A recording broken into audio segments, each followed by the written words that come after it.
अरे इनको उग्रवादियों से संबंध करो, कहां नाम ले रहे हैं उनके? पार्लियामेंट के अंदर थे आप, आंखों देखी आपने क्या देखा?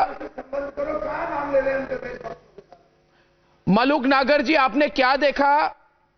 मलूक जी देखिए देखिए देखिए हाँ अर्णव जी, 0 आवर चल रहा था और 5 या 6 मिनट रह रही थी, 12:54। जी हाँ, बोलिए बोलिए, आवाज आ रही है, बोलिए जी, बोल रहा हूं मैं।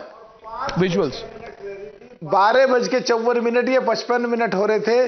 तो जब 0 आवर के जो लिस्टेड 20 लोग होते हैं उसके बाद में कुछ लोग नाम लिखवा देते हैं, उसमें हनुमान बेनीवाल का भी था, मेरा भी था। तो देखते हैं कि पीछे से धड़ाम जैसी आवाज आई, हमने मुड़ के देखा तो कुछ दिखाई नहीं दिया।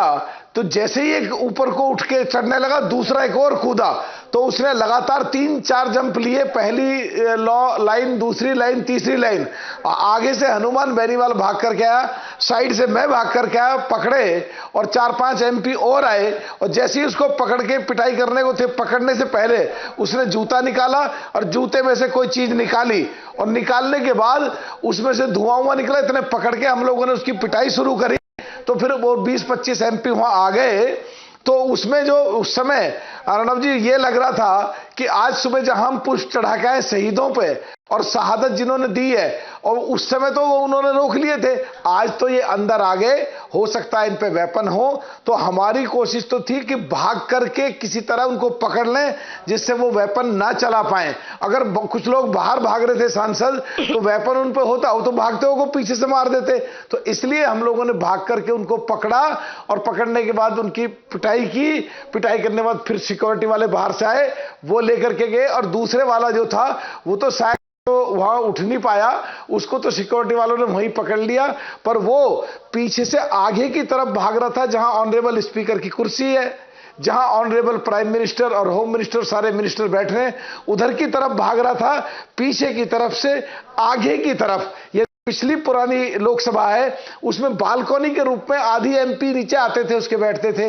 नई लोकसभा में बिल्कुल प्रोविजन अलग है कि जहां एमपी बैठने शुरू होते हैं 5-6 फीट की पीछे गैलरी है, फिर वो दर्शक दीर्घा शुरू होती है। तो पीछे गैलरी में कूदे, अगर पुरानी में होते तो बीच में कूदते। तो आज की घटना को अनदेखा नहीं करा जा सकता। और जो ये लोग कह रहे हैं बैठे हुए, इनको कोई प्रोटेस्ट नहीं, कोई प्रदर्शन नहीं, उसकी जगह है, देश का कानून है, सड़क है, पार्क है, रैलियों की जगह है। ये तो उग्रवादियों से संबंधित पूरी की पूरी घटना घटी है। अगर उन पे कोई ये इकट्ठे 15-20 लोग होते ऐसे पास बना के, और 20 लोग कूद जाते, और एमपी हम लोग पकड़ते नहीं, स्पीकर साहब या मिनिस्टर बैठे होते उनको जाकर के पकड़ लेते, तो क्या घटना घटती। इसलिए जैसे कानून में बदलाव होते आए हैं, ऐसी सिक्योरिटी में बदलाव करने के लिए सोचना चाहिए। जो 30 साल पहले थी वो अब उसको अपग्रेड करना चाहिए। जो घटना 22 साल पहले घटी आज ही के दिन, आज उसी दिन को चुना उन लोगों ने, वो मैसेज देना चाहते हैं कि हम कुछ भी कर सकते हैं। इस पर सख्ती से निपटना चाहिए, जांच होनी चाहिए, जिसकी लापरवाही है उसके खिलाफ कार्रवाई होनी चाहिए, और इस सिस्टम को इंप्रूव करना चाहिए। अर्णव जी, ये हमारा संविधान का सबसे बड़ा मंदिर है। पहले में डॉट लगा हुआ है, गोलियां लगी हुई हैं, और आज पहले पे कलर लग गया, धुआं उठा, पर हल्का सा डेंट लगा, ताकि आगे ऐसी घटना ना हो। इस पे कार्रवाई जरूर होनी चाहिए।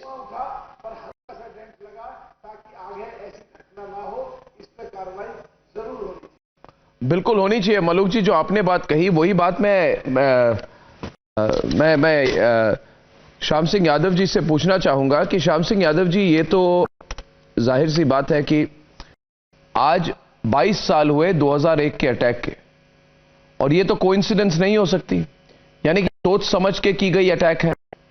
5 लोग इन्वॉल्व है अलग अलग एरियाज से, वो सारे लोग दिल्ली आए, प्लानिंग की, गांव में रहे, वो उनके बीच में कम्युनिकेशन है। तो एक तरह से this is a well planned like a terrorist attack.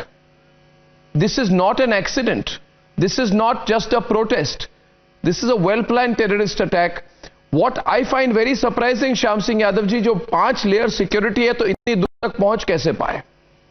मगर आप पार्लियामेंट में थे उस समय, आप जहां से खड़े थे आपने क्या देखा?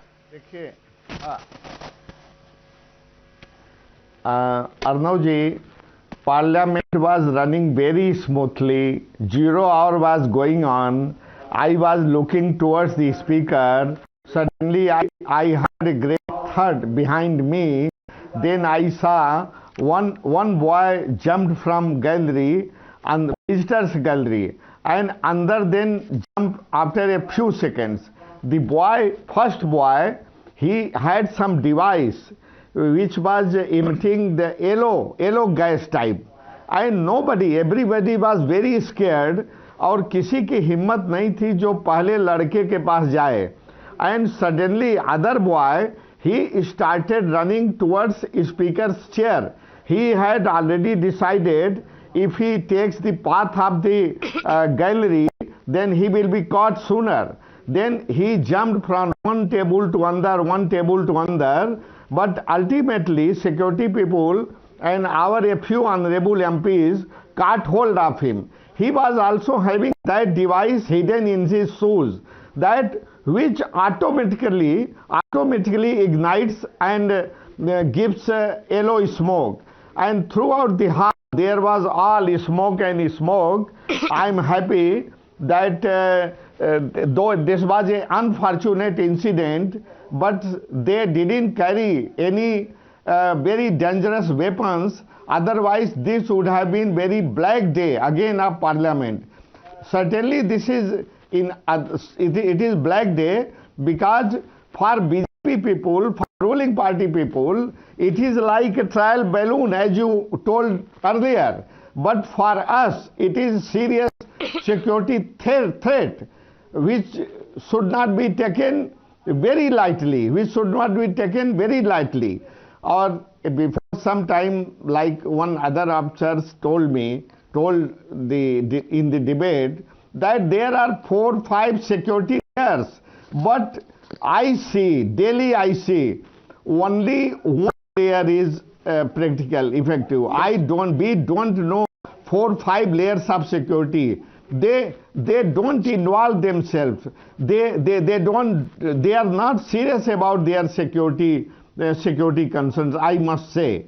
And another thing, while making this Parliament, whosoever made the design of the visitors gallery, it is very faulty.